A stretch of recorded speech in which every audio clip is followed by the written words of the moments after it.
এদিকে সংস্কারের প্রস্তাব বিষয়ে ঐকমত্য কমিশনের সঙ্গে গণ অধিকার পরিষদের বৈঠক চলছে। নেতৃত্ব দিচ্ছেন নুরুল হক নূর, সেখানে আছেন সহকর্মী জাবেদ আব্দুল্লাহ। জাবেদ, সংস্কার প্রস্তাবে কোন কোন বিষয়ে গুরুত্ব দিচ্ছেন অধিকার পরিষদের নেতারা? এ বিষয়ে কি তথ্য আছে আপনার কাছে জানাবেন?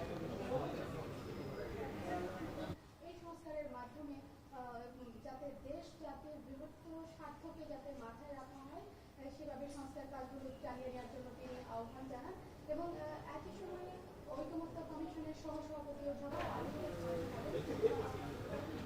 মূলত 5 আগস্টের আগে ফ্যাসিবাদের কারণে রাষ্ট্রের বিভিন্ন অর্গান ও রাষ্ট্রের বিভিন্ন অঙ্গে ক্ষত তৈরি হয়। সেই ক্ষত সারাতেই মূলত কিন্তু যে 5 আগস্টের যে গণঅভ্যুত্থান, সেই গণঅভ্যুত্থান পরবর্তী 6টি কমিশন গঠন করে।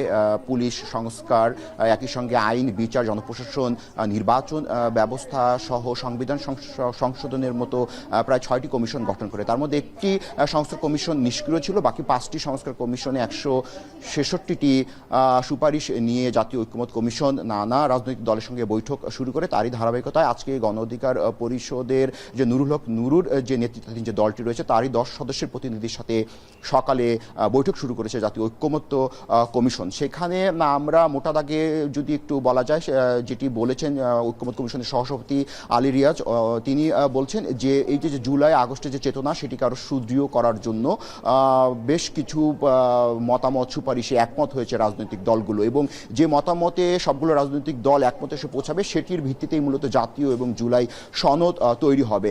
একই সঙ্গে গণমাধ্যমকে গণ অধিকার পরিষদের সভাপতি নুরুল হক নুরু যে বিষয়টি বলেছেন যে এই জুলাই আগস্টের যে অভ্যুত্থান, সেটি তারাই মূলত যাত্রা শুরু করেছিল, এবং এর যে চেতনা, যে আকাঙ্ক্ষা, সেটি পূরণ করতে হবে। কারণ সামনের যে বাংলাদেশ, যে নতুন বন্দোবস্তের যে বাংলাদেশ, সেটি বাস্তবায়নে ঐক্যের কিন্তু বিকল্প নেই বলে কিন্তু সে বিষয়গুলো তারা বারংবারই গণমাধ্যমে জানিয়েছেন। আজও গণমাধ্যমে সেই একই বিষয়ে তারা কথা বলেছেন। একটু বলছি যে 166টি যে সুপারিশ রয়েছে, সেই সুপারিশ নিয়েই কিন্তু রাজনৈতিক দলের সঙ্গে জাতীয় ঐকমত্য কমিশন আলোচনা করছে। এখন পর্যন্ত 19টি রাজনৈতিক দলের সঙ্গে এই ঐকমত্য কমিশন আলোচনা করছে। এখন ঠিক আমার পিছনেই যে সংসদ ভবনের এলডি হল রয়েছে, সেখানে গণ অধিকার পরিষদের 10 সদস্যের যে নেতৃবৃন্দ রয়েছে, তাদের সঙ্গে আলোচনা হচ্ছে।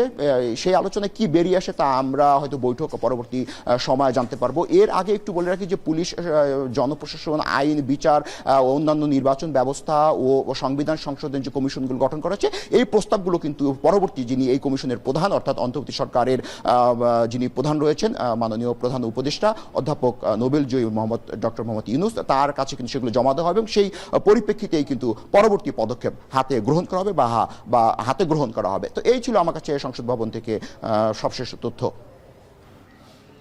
গণ অধিকার পরিষদের সঙ্গে বৈঠক চলছে জাতীয় ঐকমত্য কমিশনের সঙ্গে, সেই খবরই জানাচ্ছিলেন আমাদেরকে সহকর্মী জাবেদ আব্দুল্লাহ।